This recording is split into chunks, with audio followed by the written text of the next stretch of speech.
Muito bem.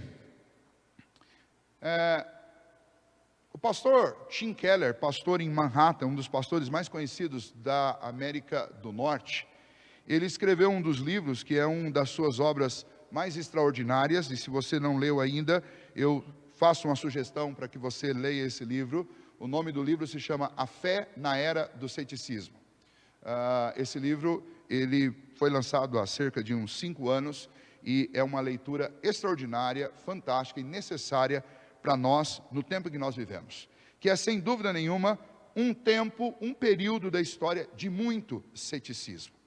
Se nós analisarmos algumas teorias a respeito da verdade, nós vamos encontrar filósofos famosos formulando teses e reafirmando-as a respeito da verdade. Vou citar apenas um. Michel Foucault, ele tem um tratado sobre a verdade, onde ele estuda como que a verdade se firmou em várias épocas. Ele vai dizer que, nos tempos antigos, a verdade ela era estabelecida pelas palavras sacramentais, pelas palavras de uma divindade. E ele vai lá, obviamente ele não é um cristão, mas ele vai citar que as religiões monoteístas, por exemplo, elas entendiam que a verdade era aquela palavra dada por suas divindades, por seus ídolos, por seus deuses. Depois você tem a era, que é a era do iluminismo e a era do início da ciência, ou não do início da ciência, porque ciência sempre existiu, mas da ênfase na ciência, e nesse período, então, a verdade passou a ser estabelecida através de testes que podiam ser confirmados, comprovados e repetidos muitas vezes.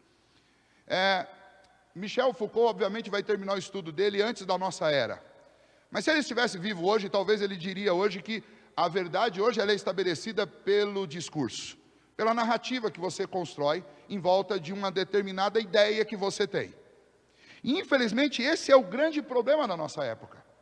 As pessoas não buscam a verdade nem no teste e nem na divindade, mas as pessoas estabelecem a verdade por suas próprias opiniões, por suas próprias ideologias, aquilo que se gosta, aquilo que se adora, aquilo que se quer que seja verdade, é aquilo que movimenta as pessoas a argumentarem a favor das suas ideias. E por isso nós vivemos na era das ideologias. E as pessoas amam as suas ideias. Amam a tal ponto que alguns estudiosos sobre o tema, eles vão dizer que a ideologia é a idolatria do nosso tempo.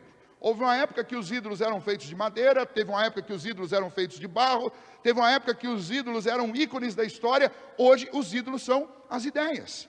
E quando você chega numa época em que os ídolos são as ideias, as pessoas obviamente vão dizer que todas estão por dentro da verdade, são detentoras da verdade, e cada uma tem a sua verdade particular, e a gente já citou isso, já falou disso tantas vezes aqui. A verdade foi algo particularizado e individualizado de tal maneira que cada pessoa tem a sua própria verdade.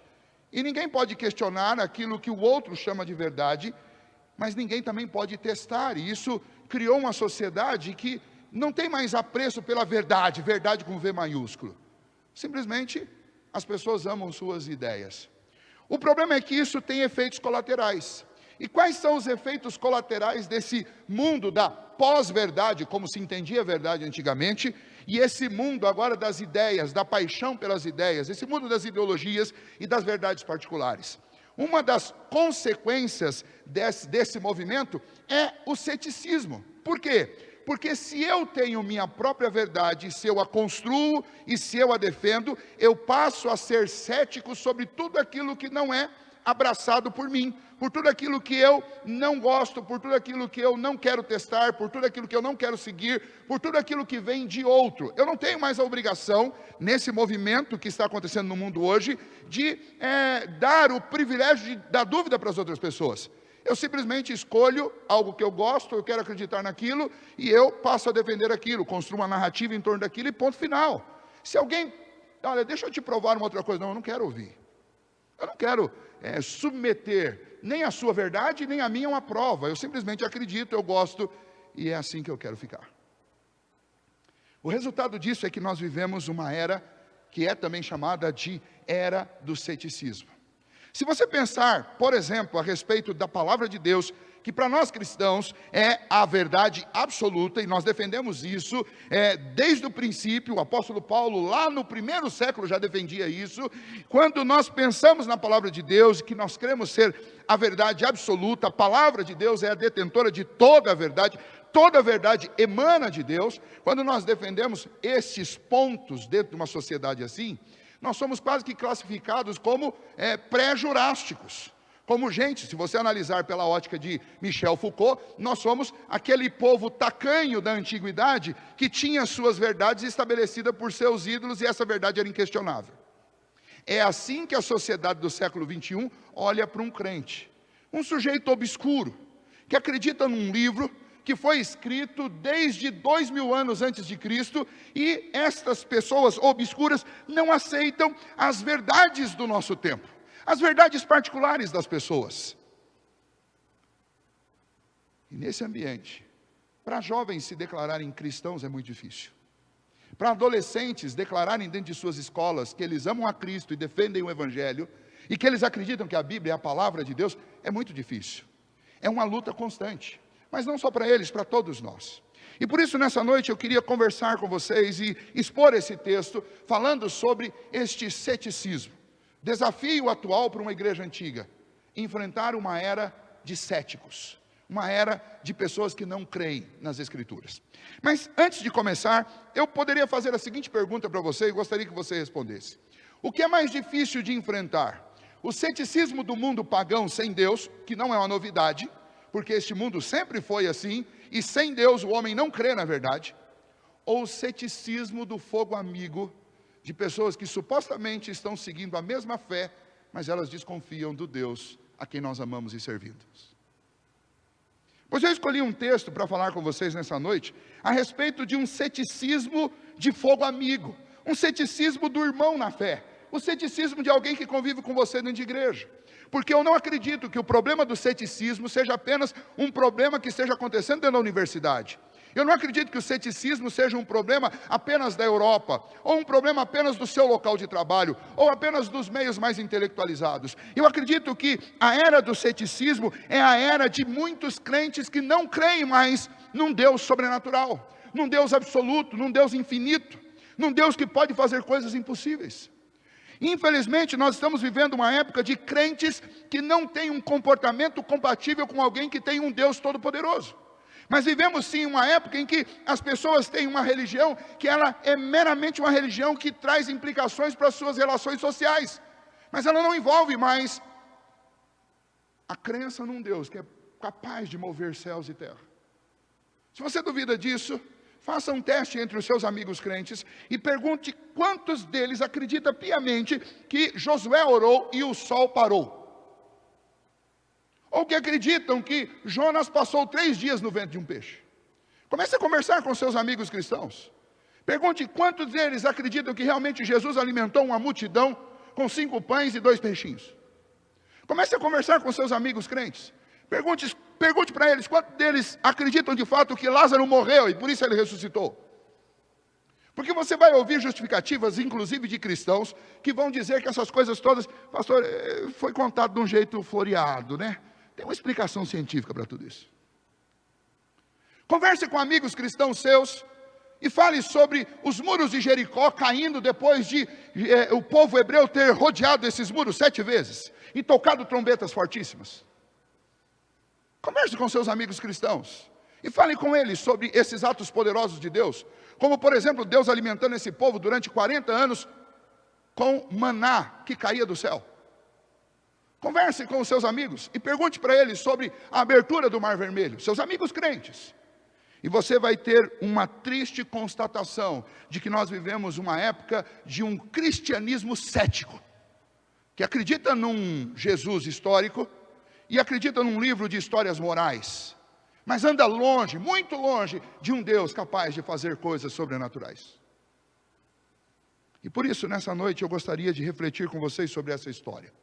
Alguns devem lembrar alguns detalhes, eu quero rememorar isso com vocês. Bom, o povo hebreu tinha sido tirado pela mão poderosa de Deus, sob a condução de Moisés, do Egito.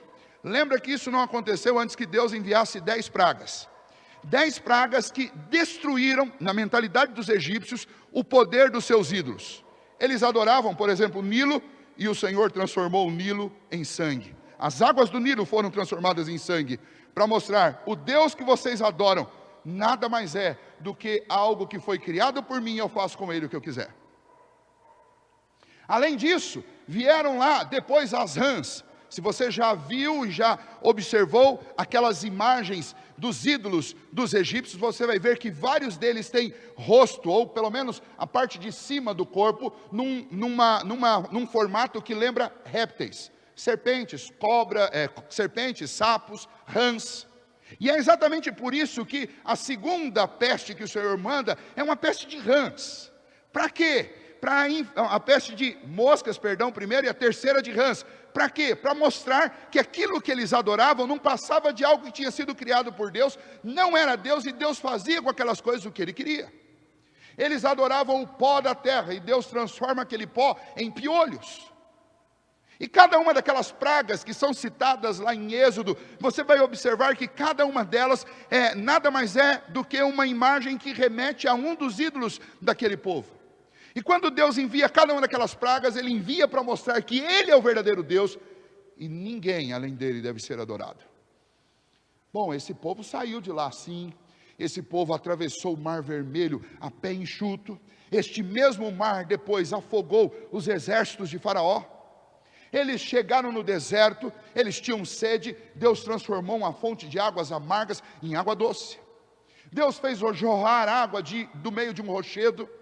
Deus os alimentava diariamente com maná caído do céu, com codornizes, com aves que vinham no horário que eles precisavam se alimentar.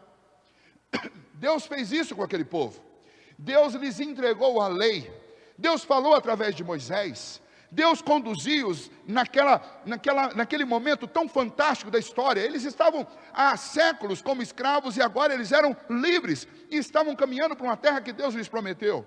Deus colocava uma coluna de fogo que os aquecia durante a noite. Deus colocava sobre eles uma nuvem que fazia sombra para que eles pudessem caminhar no deserto de Sim durante o dia. Esse Deus Todo-Poderoso cuidava deles de forma sobrenatural, com fatos que são absolutamente extraordinários todos os dias. E eles chegam muito próximo à terra prometida, a cerca de 40 dias de caminhada a pé, aliás, de 20 dias de caminhada a pé, eles chegam da terra da Palestina, numa região chamada Cádiz, deserto de Cádiz. E lá no deserto de Cádiz, então, eles acampam, e aí eles tinham que se preparar, se organizar para uma batalha. Que batalha era essa? Era a batalha de tomar posse da terra. Quanto tempo depois de ter saído do Egito? 2 anos. 2 anos que eles caminharam no deserto. Foi isso que Moisés levou de tempo para cruzar o deserto de Sim, vindo do Egito e chegar na fronteira com a terra prometida. 2 anos. Com uma população de 600 mil homens, o que nos leva a crer que ele caminhava com um grupo de entre 3 milhões a 4 milhões de pessoas. Porque você tem que contar aí as crianças e as esposas. E quando eles chegaram neste lugar, no capítulo 12 registra que o povo parou e começou a fazer um balanço para ver quantos homens tinham, quantos que sabiam pegar em arma. Alguma coisa meio estranha, porque até aquele momento, eles nunca se preocuparam com a guerra homem a homem. Porque até aquele momento, eles confiaram inteiramente naquilo que Deus estava fazendo. Mas quando eles chegam nesse lugar, eles começam a fazer um levantamento. Eles começam a pensar em estratégias militares. E Deus então, e a gente percebe isso claramente com o contexto que vem depois, Deus então permite que eles realmente façam isso. Que eles pensem em estratégias militares e que eles tentem então tomar conta da situação que tinha sido conduzida inteiramente por Deus até aquele momento. E o capítulo 13 começa com Deus autorizando Moisés a enviar espias para olhar a terra. Vão 12 homens. O percurso que esses homens percorrem é um percurso de 800 quilômetros. 400 para ir e 400 para voltar. Eles saem da parte de baixo de Cádiz e eles caminham, não pelo caminho que o povo fez para entrar na terra, mas eles caminham pelo caminho que era chamado caminho dos filisteus, que era um caminho pelo mar Mediterrâneo, e eles sobem direto a parte de cima, quando você lembra do mapa lá da Palestina, você lembra que tem o Mar Morto, que é gigante, que é enorme embaixo, são 2 laguinhos que você enxerga, e um rio que corta o meio dos dois, que é o Rio Jordão. O primeiro mar é o Mar Morto, e aquela bola menor que você vê azulzinha lá no mapa, a parte de cima é o Mar da Galileia. Eles subiram pela fronteira do Mar Mediterrâneo, e eles foram lá em cima, antes do Mar da Galileia. Eles foram exatamente lá na região de Jericó.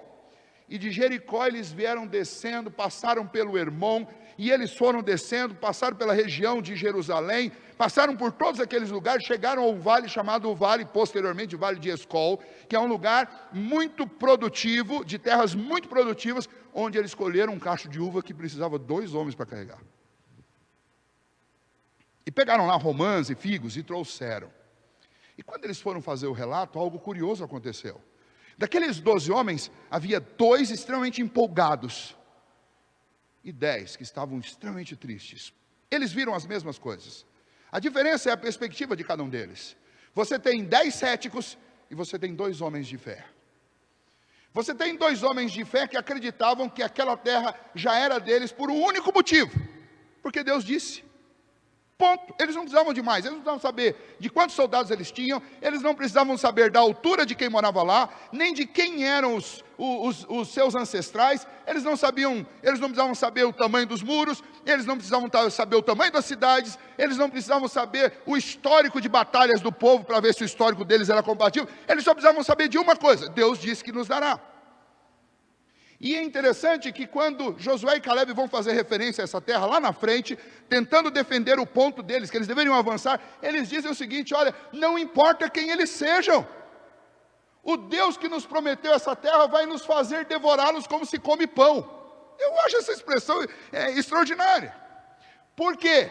Porque em contrapartida, os 10 que estavam céticos, esses 10 disseram: realmente lá, olha o cacho de uva que nós trouxemos de lá, 2 homens para carregar, olha os figos, olhem aí as romãs, nós vimos lá, a terra é fértil, a terra é terra que mana leite e mel, só que é habitada por gigantes. Os amalequitas estão lá, antes de nós irmos para o Egito, eles já estavam edificando casas lá no Monte Hermon. Eles são donos desse lugar, eles estão por todos os lados, as cidades são fortificadas e são imensas. Eles são especialistas em guerra, são fortalezas, não são cidades. Sabe como nós nos sentimos lá? Olha a versão dos 10. Nós nos sentimos como gafanhotos, e aquela terra é uma terra que devora a gente. Eles estão falando do mesmo lugar. A diferença é que Josué e Caleb percorreram aquela terra olhando para Deus, e aqueles 10 percorreram aquela terra olhando para os homens, para os gigantes, que é basicamente a diferença entre o cético e a pessoa que tem fé. O cético é aquele que está o tempo inteiro olhando para o homem, e aquele que tem fé, o pio, é aquele que está o tempo inteiro olhando para Deus. O resultado disso é que os céticos aqui são maioria, e eles inflamaram o povo contra Josué, Caleb, Moisés e Arão, que são os únicos 4 homens que estavam ali confiantes e crendo no Senhor. Mas eles inflamaram o povo de tal maneira que o povo começou a murmurar, começou a chorar. O texto diz que eles passaram a noite chorando, porque imagina, eles caminharam 2 anos, chegaram próximo à terra, mas agora 10 céticos transformaram aquela população de 3 ou 4 milhões de pessoas em 3 ou 4 milhões de céticos, que entraram em desespero e começaram a dizer: ah, será que não tinha túmulo suficiente no Egito? Deus nos tirou de lá para fazer a gente morrer aqui? Eles falaram: é melhor voltar e morrer no deserto. Olha o que eles disseram: é melhor, guarda bem isso, é melhor voltar e morrer no deserto, porque os nossos filhos e as nossas mulheres serão presas deles.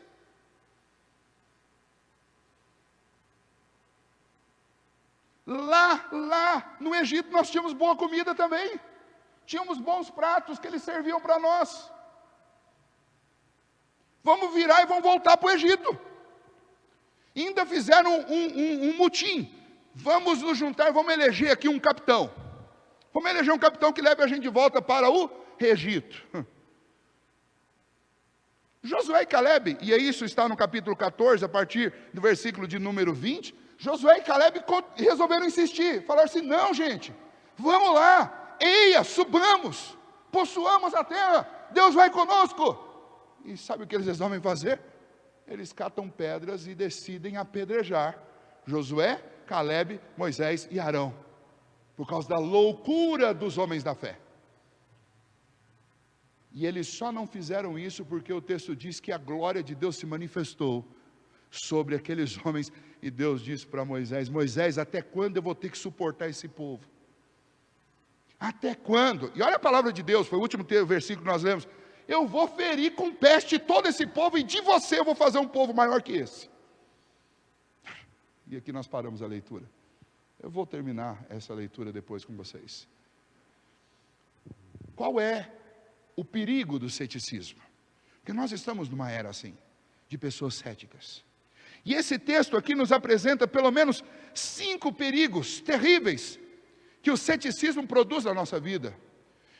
Algo que eu preciso examinar o meu coração constantemente para ver se isso não está acontecendo comigo.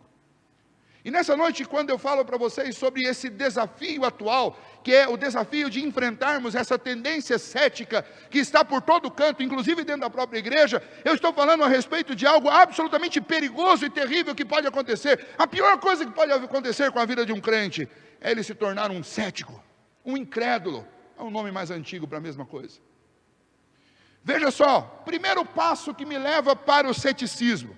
O povo de Israel, eles duvidaram da palavra de Deus. O primeiro passo que me leva para o ceticismo é duvidar da palavra de Deus. Quando eu aceito e quando eu admito submeter esta palavra à dúvida, eu acabei de dar um passo fatal para a incredulidade. Porque a fé vem pelo ouvir, e ouvir a palavra de Deus. O Espírito Santo, ele implanta a fé no meu coração mediante a palavra de Deus. O Espírito Santo me ilumina para conhecer a palavra de Deus. Quando eu lanço dúvida sobre a palavra de Deus, eu estou desconstruindo a minha carreira de fé. Eu estou acabando com a minha fé. E esse é o grande vacilo daqueles 10. E é a diferença entre eles e Josué e Caleb. Josué e Caleb caminharam por aqueles 40 dias, por aqueles 800 quilômetros que eles andaram, eles caminharam crendo naquilo que Deus tinha dito. Deus disse que vai nos dar a terra, Ele vai nos dar a terra. É uma coisa de criança, que eu acabei de falar com os pequenos, é simplesmente não duvidar. Deus vai me dar a terra, Ele vai me dar a terra, Ele vai me dar a terra. Tem gigante, mas Deus vai me dar a terra. Tem fortaleza, mas Deus vai me dar a terra. Tem muros fortes, mas Deus vai me dar a terra. Como é que Deus vai fazer? Isso é problema dele. Ele disse que vai me dar a terra, ponto. Mas quando eu começo a duvidar da palavra de Deus, as coisas começam a dar muito errado na nossa vida. Deram o seu passo principal de vacilo, quando eles pediram a Moisés que mandasse espiar a terra. Lá no capítulo 2, falou assim: é melhor a gente mandar alguém para dar uma olhada lá. Nós vamos chegar lá sem ver antes, e ó, que pode dar problema. Agora é interessante que quando eles saíram do Egito, eles não mandaram ninguém na frente para ver se o caminho era bom, se era fácil. Mas por que aqui eles quiseram mandar alguém para olhar? Porque eles estavam duvidando da palavra de Deus. E essa é a coisa mais terrível que pode acontecer com a vida do cristão, e é o primeiro passo em direção ao ceticismo. O segundo passo em direção ao ceticismo é quando nós deixamos que o nosso desânimo influencie outras pessoas, e a gente começa a criar um exército de desanimados. Você já percebeu? Simples. Hoje não é, até pela condição que nós estamos da pandemia, isso não acontece tanto. Mas quando você chega, por exemplo, em banco, antigamente a gente ia para o banco, eu fui office boy durante um período da minha vida. Você chegava no banco, na minha época de boy, que eu era adolescente ainda, não tinha esse negócio de uma fila única, era uma fila a cada caixa. E aí você chegava assim, com o tempo você vai conhecendo quem que era o caixa esperto. Mas aí tinham várias variantes nessa história, né? Que não bastava o caixa ser esperto, você tinha que conhecer os outros clientes. Então era bom você ir no mesmo horário, para você saber mais ou menos quem vinha no horário. Porque tinha os caras que vinham com os malotes das lojas, todo mundo comprava cheque. E o cheque, ele passava por um processo de compensação manual.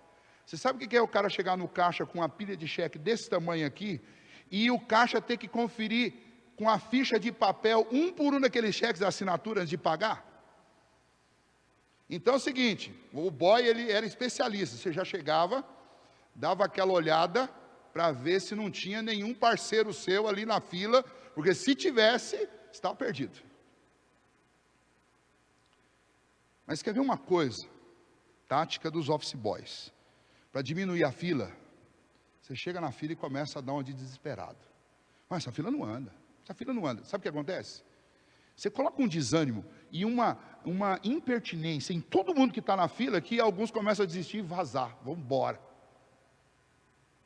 Se você já chegou em algum lugar que tem fila, está todo mundo quietinho, ninguém reclamando, está tudo bem. Mas se chegar um lá e começar a reclamar, você não sabe o circo que esse negócio vira. Eu lembro do dia que eu fui vacinar, que foi há 2 semanas atrás, estava todo mundo na paz.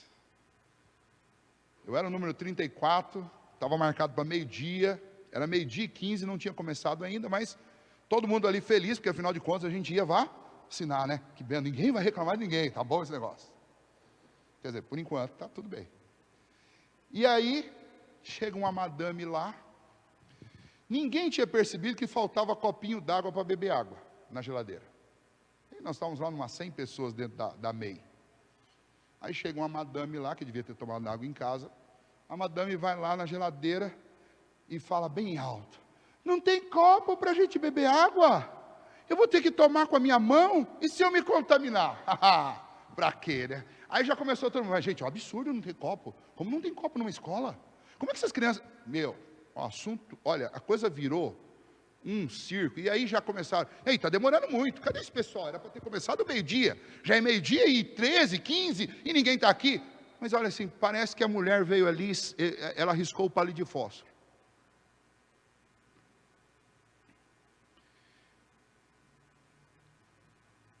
O ceticismo, ele é assim. Você está fazendo sua caminhada de fé ali, auxiliado pelo Espírito Santo de Deus, você está caminhando bem, tem um monte de coisa ruim acontecendo, mas você está confiado, Deus está no controle, Deus está no controle, Deus está no controle. Aí Satanás envia alguém lá dos quintos, e essa pessoa chega do seu lado e começa, nossa, mas está dando tudo errado, né?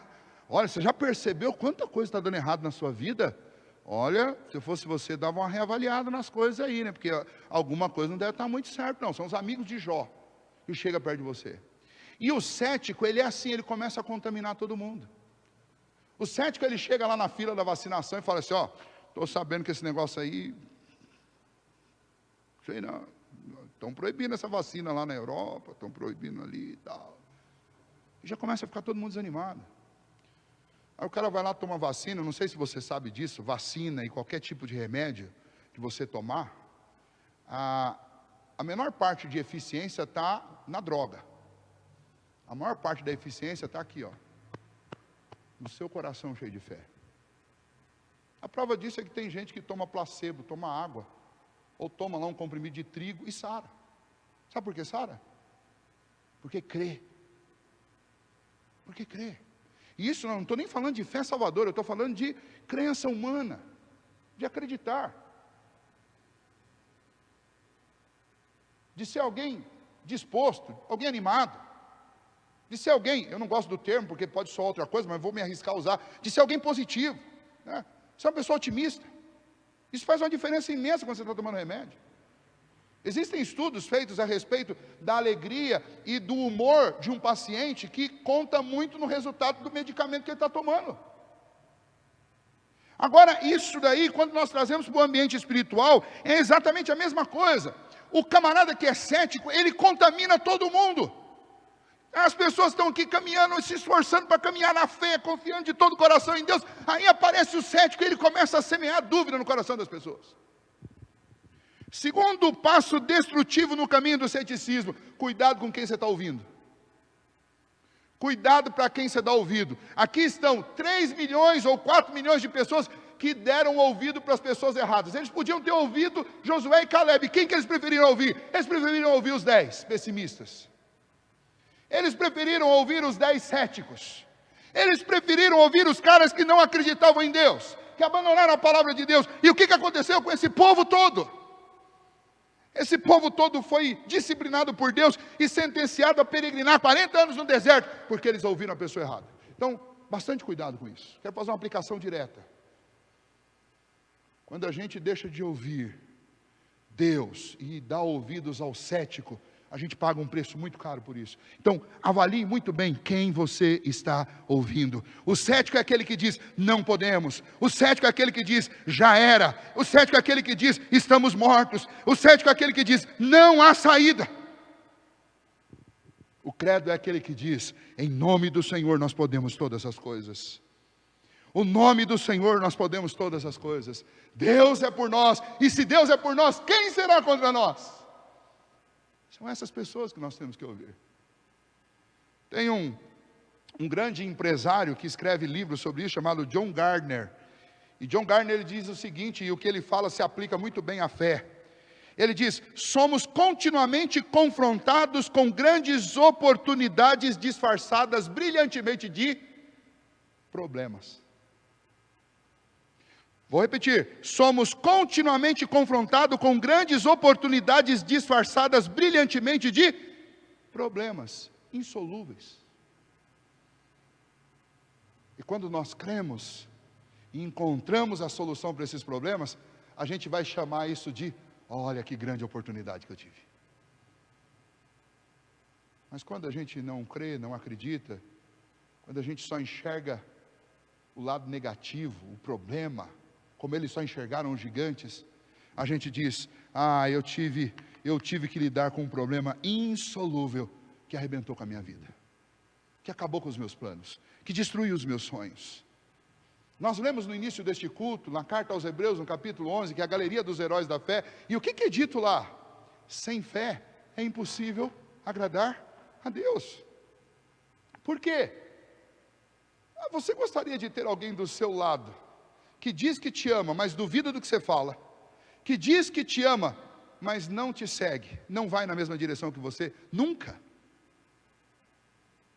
Sem fé é impossível agradar a Deus. Romanos capítulo 14, 23 diz que tudo que não provém de fé e sim de dúvida é pecado. E eu gosto desse texto, mas gosto muito. Paulo está falando sobre as pessoas brigando lá e discutindo sobre o que podia comer, o que não podia comer, o que podia beber, o que não podia beber. E ele diz, bem-aventurado aquele que come e não se condena naquilo que ele faz. Por quê? Porque tudo que não provém de fé e sim de dúvida é pecado. Ele diz assim, se você tem dúvida se esse negócio vai fazer bem para você, então não coma. Não coma por quê? Porque a gente deve ter a nossa vida norteada pela fé e não pelo ceticismo. E se você entra pelo caminho da dúvida, você vai cometer pecado. Mas se você anda pelo caminho da fé em Deus, você vive por fé. Os que andam por fé e vivem por fé, agradam o Senhor. Terceiro passo que nos leva a uma vida cética. Esse povo desafiou a vontade de Deus, ou seja, a vontade de Deus é que eles seguissem em frente para a terra. E Josué e Caleb enfaticamente disseram, vamos. Arão e Moisés rasgaram suas vestes e falaram, gente, para com isso, vocês estão murmurando contra Deus. Senhor, tenha misericórdia de nós. Josué pega a palavra e diz, eia, subamos. Mas o cético é aquele que duvida de Deus, é aquele que ele inflama as pessoas contra Deus, e pior, chega um momento que ele começa a desafiar Deus. Deus tinha estabelecido uma liderança, que era Moisés. Juntamente com Moisés, Arão. E o Senhor mandou Moisés enviar 12 espias. Aqueles homens eram príncipes das tribos. Então eles eram liderança. Josué, Caleb, Arão e Moisés eram liderança. E o que eles fizeram? Essa liderança de Deus disse, nós vamos caminhar por aqui. Eles preferiram ouvir os céticos. E eles disseram, olha, Deus quer que a gente vá para a terra, mas nós não vamos. E eles tinham um histórico de murmuração. Deus dizia para eles, olha, não guarda comida para amanhã, porque amanhã eu vou dar comida nova para vocês. O que eles fizeram? Guardaram o maná, a comida amanheceu toda estragada. Eles estavam o tempo inteiro reclamando. Moisés subiu para receber a lei de Deus no Sinai. Demorou muito tempo, eles acharam que aquele culto estava demorando demais, resolveram fazer bezerro de ouro. Eles reclamavam o tempo inteiro, eles não faziam outra coisa a não ser reclamar. murmuravam, implicavam, estavam o tempo inteiro descontentes, eles tinham um problema de reclamação crônica. E aqui eles chegam ao cúmulo disso, porque eles decidem desafiar Deus. Aí eles dizem assim, olha, nós vamos eleger um capitão e vamos voltar para o Egito. Pensa bem, Deus preparou um líder para eles, desde o nascimento, Moisés, para dirigi-los e para tirá-los da terra. E agora eles falam, não, tudo que o Senhor fez, isso aí não está tudo errado, falhou, vão voltar. Guarda bem isso. A vontade de Deus jamais nos conduz para um lugar em que a graça de Deus não possa prover o que nós necessitamos e o poder de Deus não possa nos proteger. Guarde bem isso. Quando nós desafiamos a vontade de Deus é porque nós estamos duvidando que ela seja boa, perfeita e agradável. Mas o que a Bíblia nos ensina é que a vontade de Deus jamais nos conduz a um lugar em que a graça de Deus não possa prover o que nós necessitamos. E o poder de Deus não possa nos proteger das ameaças desse mundo. O cético não acredita nisso. Ou melhor dizendo, quando nós deixamos de acreditar nisso, nós assinamos o contrato do ceticismo. Os 10 espias incrédulos, eles argumentaram contra aquela terra, porque simplesmente eles levaram em consideração os adjetivos da terra e não os adjetivos de Deus. Inclusive da vontade de Deus. Nós estamos numa era de céticos, porque estamos olhando muito para o homem. Estamos idolatrando nossas ideias humanas, quando deveríamos idolatrar, adorar, reverenciar, temer e adorar única e exclusivamente a Deus e as ideias de Deus. O Salmo 128 diz que bem-aventurado é o homem que teme ao Senhor e anda nos seus caminhos. Do trabalho de suas mãos comerás, feliz será e tudo te irá bem. Ou seja, essa é a receita perfeita. Para que época, pastor? Para qualquer época. Sem pandemia ou com pandemia. Porque a palavra de Deus diz que existe 2 maneiras de você viver a vida. Você pode viver a partir dos seus pensamentos ou a partir dos pensamentos de Deus. Se você for viver a sua vida a partir dos seus pensamentos, você está sozinho. Mas se você for viver a vida a partir dos pensamentos de Deus, o que Deus diz para você? Felizardo é aquele, ou bem-aventurado, felizardo é aquele que me teme e que anda nos meus caminhos, ou seja, que busca fazer a minha vontade. O que Deus diz sobre essa pessoa? Do trabalho de suas mãos comerás. Ele está dizendo assim, olha, do que você fizer, você pode ser um vendedor ambulante, ou um grande executivo, você vai viver, você vai se sustentar do que você estiver fazendo, porque esse compromisso é um compromisso de quem? É um compromisso de Deus com você. Mas ele não diz só isso, ele diz, feliz será, ou seja, e além de tudo você vai ser feliz.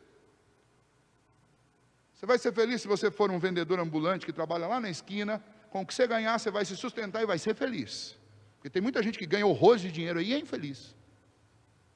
Ou você vai ter aí uma indústria, vai ser um grande empresário e vai ser feliz. Porque felicidade não depende das coisas, mas depende do que Deus faz no meu coração. E a terceira sentença ele diz, tudo te irá bem. Significa o quê? Olha, vai descer tempestade, vai chover vento, vai ter chuvas de vento, continua do mesmo jeito, vai ter chuva com vento, né? Tempestades, coisas terríveis, mas você continuará bem. Ou seja, Deus está dizendo, eu vou segurar a sua casa, eu vou sustentar a sua casa.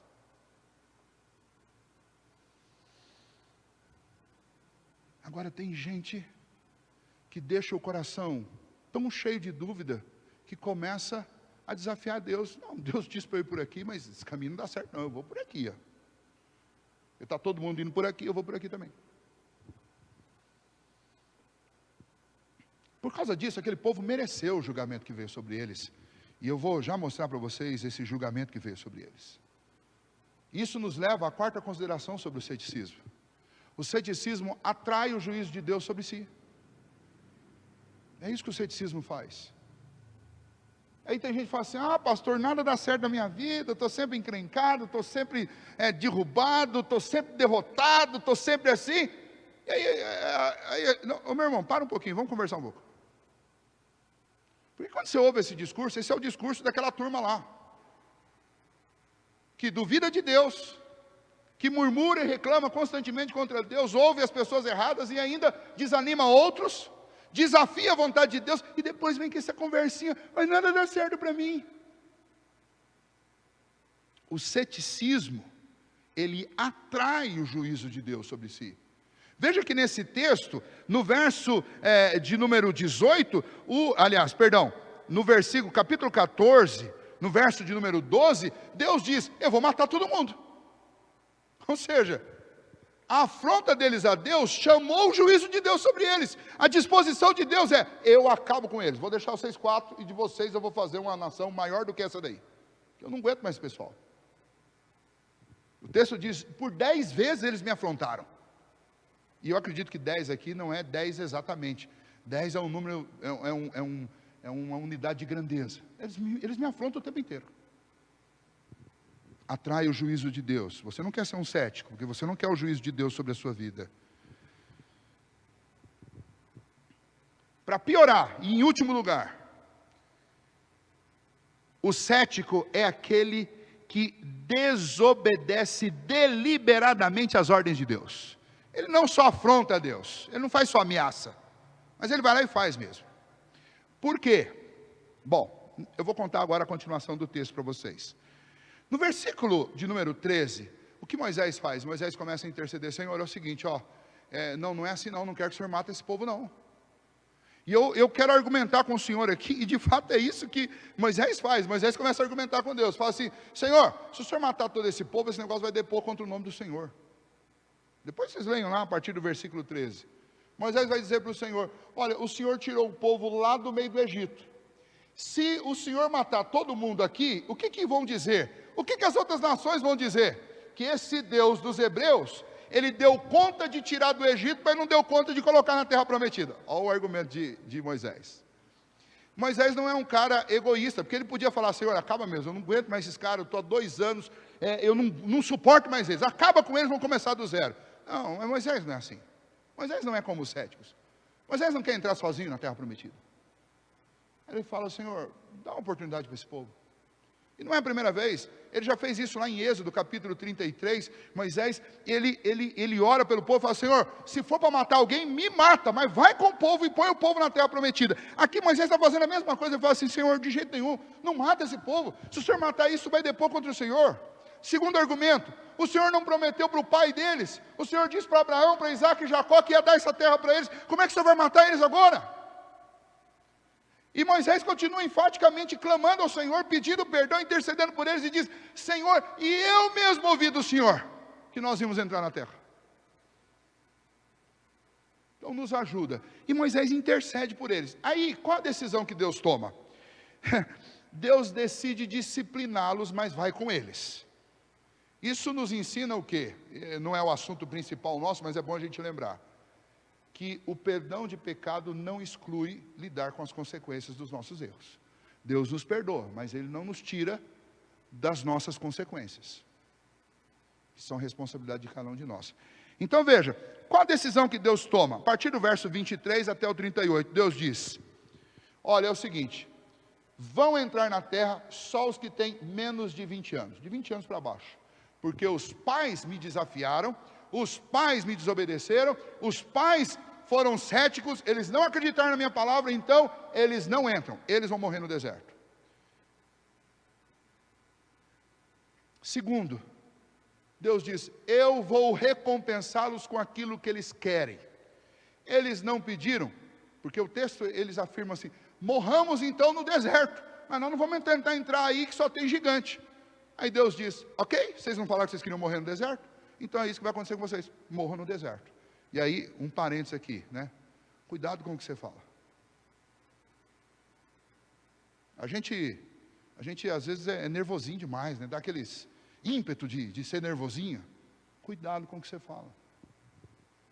Eles, no ceticismo deles, eles não mediram suas palavras, e os pedidos, eles estavam vivendo na face de Deus.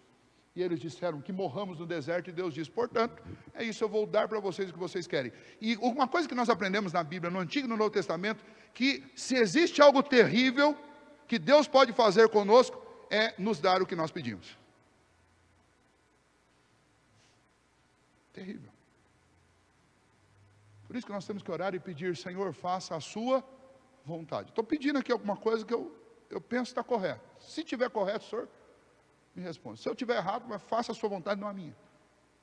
Porque quando você lê, por exemplo, Romanos capítulo 1, o que nós encontramos em Romanos capítulo 1? Nós encontramos Deus entregando os homens ao quê? Aquilo que eles adoram. E aqui o que nós encontramos? Deus entregando àquela geração aquilo que eles eram. Eles eram céticos. Deus diz: então, qual que é a crença de vocês? A crença de vocês é que vocês não podem entrar e que vocês vão morrer no deserto? Ok, então vai ser assim com vocês, com exceção de Josué e Caleb. Eles acreditaram que eu vou dar a terra, eles vão entrar na terra, junto com os filhos de vocês, que vão entrar também, porque eles não têm culpa do pecado de vocês. Terceira disciplina, os 10. Os 10 céticos que inflamaram os milhões. Deus falou: vocês vão morrer de peste. Deus mandou uma peste lá e matou os 10.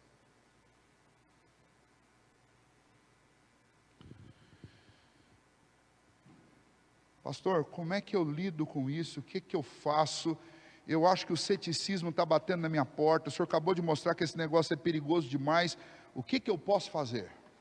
Eu acho que o grande exemplo para nós, tenho certeza, o grande exemplo para nós é o que Moisés fez. Moisés mostrou como é que você lida com esse ceticismo. E como é que Moisés lidou com o ceticismo? Nós vamos encontrar isso descrito aqui. Moisés diz assim, o texto nos ensina que Moisés fez assim: ele, Arão, Josué e Caleb se quebrantaram diante de Deus. Irmãos, quando o ceticismo começa a bater a nossa porta, nós precisamos ir aos pés do Senhor Jesus. Quando nós éramos pequenos, e quando eu falo nós éramos pequenos, eu estou falando para uma geração de quem tem 46 igual eu, para mais. Nós aprendemos a orar de joelho. A gente tinha que chegar na igreja e dobrar o joelho e orar. Por que a gente tinha que orar assim? Uma vez eu discuti com a minha avó, imagina, piá, molequinho. Vovó, por que eu tenho que orar de joelho? Ela falava bem assim: porque o nosso Deus é grande. E nós somos bem pequenininhos. E para a gente ficar do jeito que a gente de fato é, a gente tem que dobrar o joelho. Aliás, ela falou assim: a gente tinha que pôr a boca, a expressão que ela gostava, a gente tinha que pôr a boca no pó.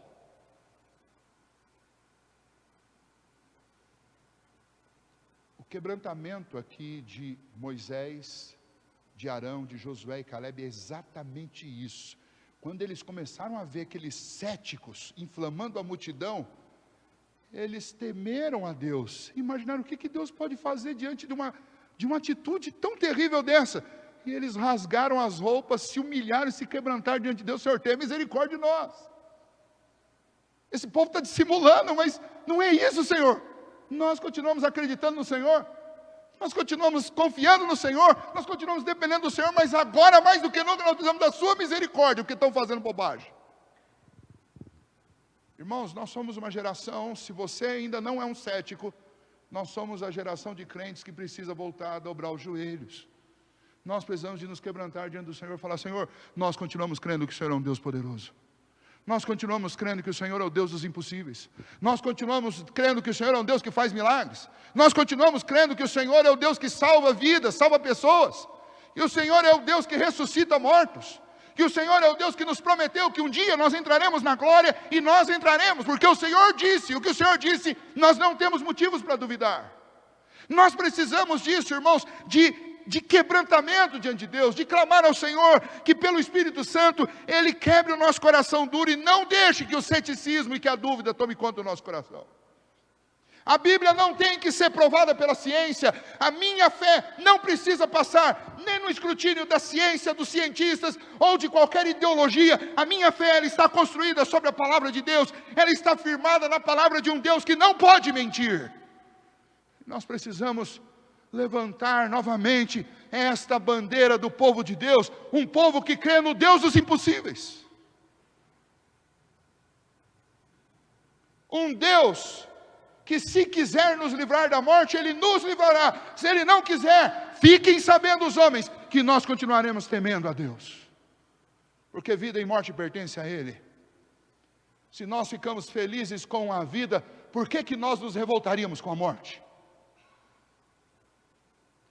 Nós estamos numa época que, por causa dessa doença, dessa pandemia, tem muita gente duvidando da fé. Por que Deus não curou meu marido? Por que Deus não curou meu irmão? Por que Deus não curou meu pai? Por que Deus não curou meu filho?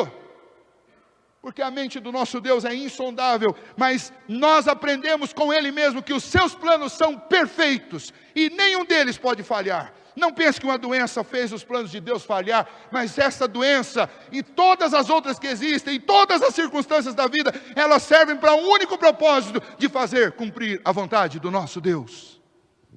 Não tem nada fora do eixo na história. Nada, absolutamente nada. Nem um fio da sua cabeça cai sem o consentimento de Deus. Então pare de duvidar de Deus. Não deixe que o ceticismo reinante nesse mundo se torne o seu estilo de vida. Mas volte a confiar em Deus. Nossas avós e nossos pais, eles nos ensinaram, para quem cresceu numa família de crentes, eles nos ensinaram sobre milagres. Eu já disse isso aqui na igreja uma vez. Eles nos ensinaram sobre Deus mandando alimento quando eles estavam com fome, sobre Deus os livrando de acidentes, sobre Deus livrando da morte. Todos nós temos histórias assim para contar. Como aquele povo tinha todo dia uma história nova para contar, porque a glória de Deus se manifestava no meio deles. Mas 10 céticos contaminaram o povo. Hoje não são apenas 10 céticos, são milhões de céticos. Mas mesmo que seja o contrário, e que restem apenas 10 que creiam em Deus, ore ao Senhor e peça ao Senhor que mantenha o seu coração quebrantado, que nos livre da altivez e da arrogância, para que a gente continue temendo e crendo no poder do nosso Deus. Segundo, quando Moisés foi orar e falar com Deus, ele começou a citar para Deus a própria palavra de Deus. Quando ele estava intercedendo pelo povo, ele disse: Senhor, mas o Senhor prometeu tirar o povo e colocar o povo na terra prometida. Se o Senhor matar todo mundo agora, vão ficar pensando que o Senhor não deu conta. Senhor, o Senhor fez uma promessa para mim. Senhor, o Senhor fez uma promessa para Abraão, para Isaac e para Jacó. Senhor, nos ajude. Cumpra o que o Senhor prometeu, faz o que o Senhor falou que disse que ia fazer. Nós só queremos isso. Ou seja, e é óbvio que Moisés em nenhum momento aqui ele está sendo petulante, ele está sendo humilde, ele está clamando com a roupa rasgada no chão, correndo o risco de ser apedrejado, porque os caras, imagine, 3 milhões de pessoas querendo te apedrejar. Ele está humilde diante de Deus, intercedendo por aquele povo que tinha desvirtuado. Ele não está tentando pôr Deus contra a parede, mas ele está se firmando na verdade. Quando começarem a semear dúvida no seu coração, volta para a verdade. Não sei quantas vezes você já leu a Bíblia, mas eu posso te dizer com toda certeza, nessa era de ceticismo, se existe algo que é fundamental na minha vida e na sua vida, é que a gente volte a ler esse livro todos os dias, como nossos avós leram. Porque é assim que nós vamos nos firmar na verdade, para não sermos enganados e nem punidos junto com esse mundo. Terceiro, confie na direção de Deus. Pastor, mas a direção de Deus está apontando para o deserto. Mas é para lá. E aí eu vou concluir a história. Quando Moisés terminou de clamar, Deus deu a disciplina. E Deus disse: e vocês vão fazer o seguinte agora vocês vão pegar o caminho de volta para o Mar Vermelho. Pensa, foi o caminho que Deus deu para o povo. De novo, por quê? Deus disse: vocês não queriam voltar para o Egito? Então, rumo ao Mar Vermelho, pode voltar. Moisés, Arão, Josué e Caleb confiaram em Deus. Deus está mandando ir nessa direção, nós vamos embora. Porque agora o plano de Deus é fazer com que eles passem 40 anos ali, o que significa passar mais 38, que eles já tinham passado 2 no deserto. 38 anos ali. Para passar 38 anos ali, não dava para continuar em frente, porque eles iam entrar na terra. Então tem que voltar. Anoiteceu, né? A poeira acalmou. No outro dia cedo, o que acontece? Os 10 não, né? As famílias, porque aqueles aí já morreram com pestilência. As famílias dos 10 céticos, junto com a turma, chegou para Moisés e falou: Moisés, é o seguinte, ó, a gente se arrependeu do que a gente fez ontem, nós vamos acreditar mesmo que Deus vai nos dar a terra, e nós vamos para lá. Aí você fala assim: puxa vida, olha que negócio legal, Deus fez um milagre durante a noite, esse pessoal mudou de opinião, vamos então para a terra. Mas Moisés obedecia a Deus, e Deus tinha mandado fazer o quê? Agora vocês vão mudar de direção, agora vocês vão em direção ao Mar Vermelho, vocês vão voltar lá para aquela região. Moisés diz para o povo, é o seguinte, se vocês quiserem ir, vocês vão, mas vocês estão desafiando a Deus. Eu não vou sair daqui. O tabernáculo não vai ser desmontado e nós não vamos em direção à Palestina, à terra prometida. E os príncipes também não vão, que no caso ali Josué e Calebe. E eles não foram, mas ainda assim aquele povo desobediente, que desafiava a Deus, que duvidava da palavra de Deus, aquele monte de céticos resolveram ir. O que aconteceu com eles? Se você não lembra dessa parte da história, volte a ler lá, Números 14. Eles se levantaram com acampamento, os homens, e foram em direção à Palestina. Os amalequitas, junto com os cananitas, os jebuseus, os ferezeus, eles juntaram um exército, mas mataram todo mundo. E os que não foram matados foram colocados em fuga. E houve uma mortandade, foi a maior derrota que o povo hebreu sofreu em toda aquela campanha de 40 anos peregrinando do Egito para a terra prometida. E depois que terminou aquele dia, o povo foi pacificado, e aí fez o que Deus tinha mandado fazer. E Deus tem os seus planos. E aí você fala assim, mas pastor, como que eu posso confiar na direção de Deus, se Ele está me mandando ir para o deserto? Sabe o que Deus fez a partir daí no deserto com aquele povo? Deus fez Moisés escrever os 5 primeiros livros que você tem na sua Bíblia. Se nós temos o Pentateuco, nós temos por causa daqueles 40 anos no deserto. Que Deus foi ensinar para aquele povo quem Ele era. Como que Ele fez todas as coisas. Como que Ele poderosamente sempre guardou o seu povo. Por que a terra prometida era de fato deles? Porque agora eles vão saber, porque Ele vai fazer com que Moisés escreva, porque que aquela terra era deles. Porque Ele fez promessas. E didaticamente Deus vai durante 40 anos ensinar, não aquela geração que ia morrer lá, mas aquela geração que tinha até 19 anos, para que quando eles chegassem novamente em Cádiz, eles não cometessem o mesmo erro de seus pais. 40 anos de aprendizado. Valeu a pena? Claro que valeu a pena, porque aquele deserto foi uma jornada fúnebre para os céticos, mas foi uma jornada de edificação para os que creram em Deus, que fortaleceu a sua fé e que os preparou para serem o povo de Deus. Deus está me mandando ir na direção do deserto hoje, não precisa ficar com medo não. Meu Deus é um Deus que abre caminhos no deserto. O meu Deus é um Deus que faz brotar um manancial num lugar onde só enxerga-se areia. O meu Deus é o Deus que transforma momentos de dificuldade em momentos de aprendizado. Portanto, não duvide de Deus. Confia no Senhor. Remédio contra o ceticismo, quebrantamento espiritual, humildade diante de Deus.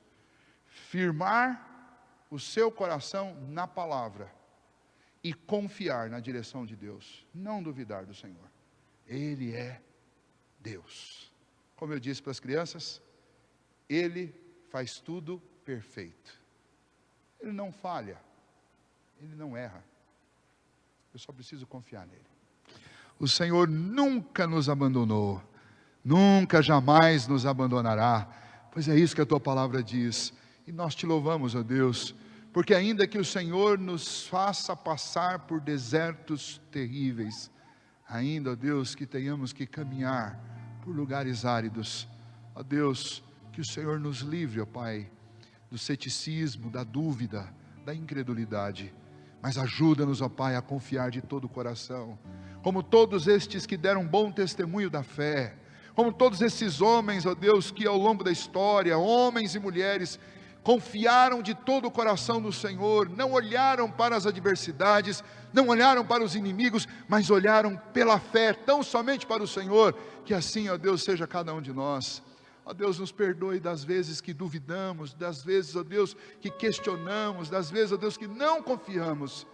E por isso mesmo, nessa noite, nós pedimos, ó Pai, quebranta o nosso coração, Senhor, nos ajude, ó Pai, se o nosso coração estiver endurecido, cheio de dúvida, cético quanto ao poder e às coisas que o Senhor faz, que o Senhor quebrante o nosso coração, ó Deus. Aviva em nós, ó Pai, a confiança no Teu poder. Nos faz lembrar, ó Deus, que o Senhor é um Deus onipotente, que o Senhor é um Deus onisciente, que o Senhor é um Deus onipresente, que o Senhor é um Deus transcendente, que o Senhor é um Deus imanente, que todas as coisas que existem no Senhor, e o Senhor, que é um Deus pessoal, o Senhor tem uma vontade, tem um plano, e os Teus decretos, ó Deus, não podem ser frustrados. Os Teus planos são perfeitos, e nenhum deles pode ser frustrado. Não há quem possa dizer ao Senhor que fazes, porque o Senhor mesmo dispõe todos os exércitos dos céus e os moradores da terra,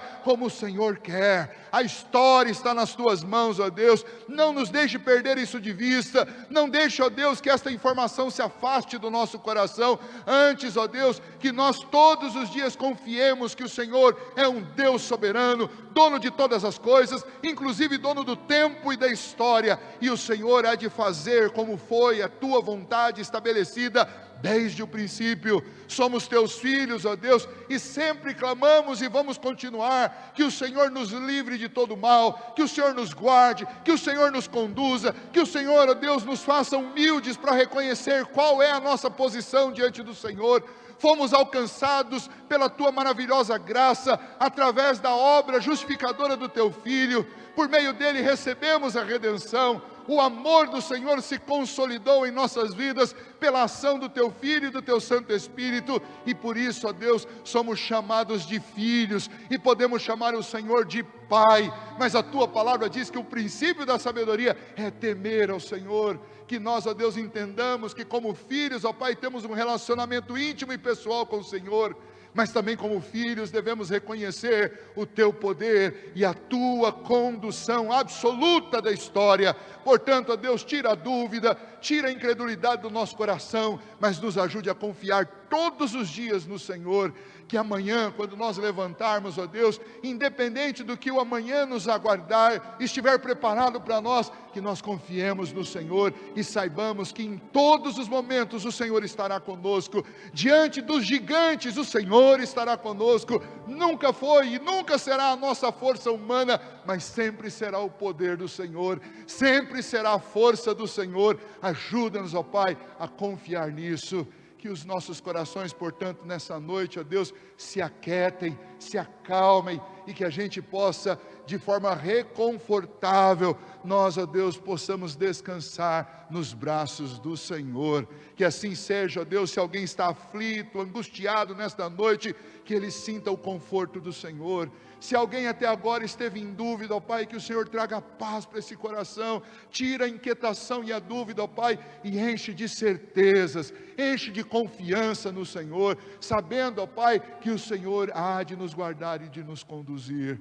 E no meio desse mundo de gente incrédula e cética, que o Senhor nos faça como Josué e Calebe, e que o Senhor nos anime, ó Deus, a interceder por eles, que o Senhor nos anime a dar bom testemunho, que o Senhor nos anime a contagiar as pessoas, não com ceticismo, mas contagiá-las com a fé que o Senhor nos deu. Que assim seja a nossa caminhada, ó Deus, entre os nossos familiares, amigos, entre as pessoas com as quais nós nos encontrarmos durante essa semana. Coloca palavras nos nossos lábios, ó Deus, para que a gente possa compartilhar desta fé vibrante, e do Senhor, e do grande amor do Teu Filho, e da obra redentora do Senhor para a nossa salvação.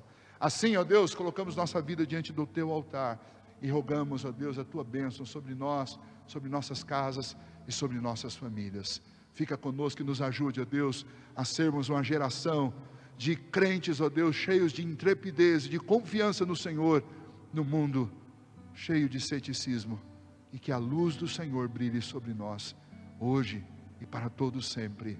Amém.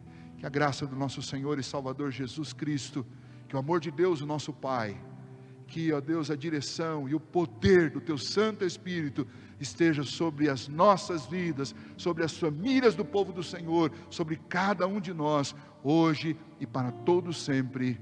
Amém. Amém. Amém.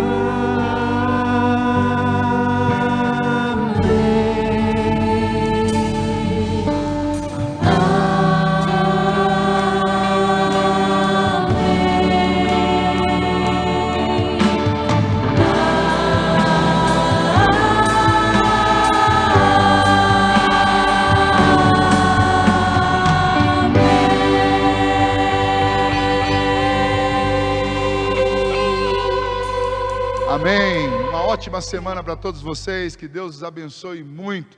Conceda da sua graça e da sua misericórdia sobre a sua vida e sobre a sua família. Obrigado, turminha. Obrigado pela força de vocês. Deus abençoe muito. Obrigado, Beto e Rafa. Especialmente o Beto que lidou ali com o problema do som lá no comecinho. Que Deus abençoe, Beto. Obrigado. Que você tenha um bom descanso agora, viu? Deus abençoe a todos. Uma ótima semana. Obrigado, Sidney. Nosso diácono está aqui junto com a Márcia, sua filha. Deus abençoe muito vocês. Obrigado por estarem conosco. Até quinta-feira, se Deus nos permitir.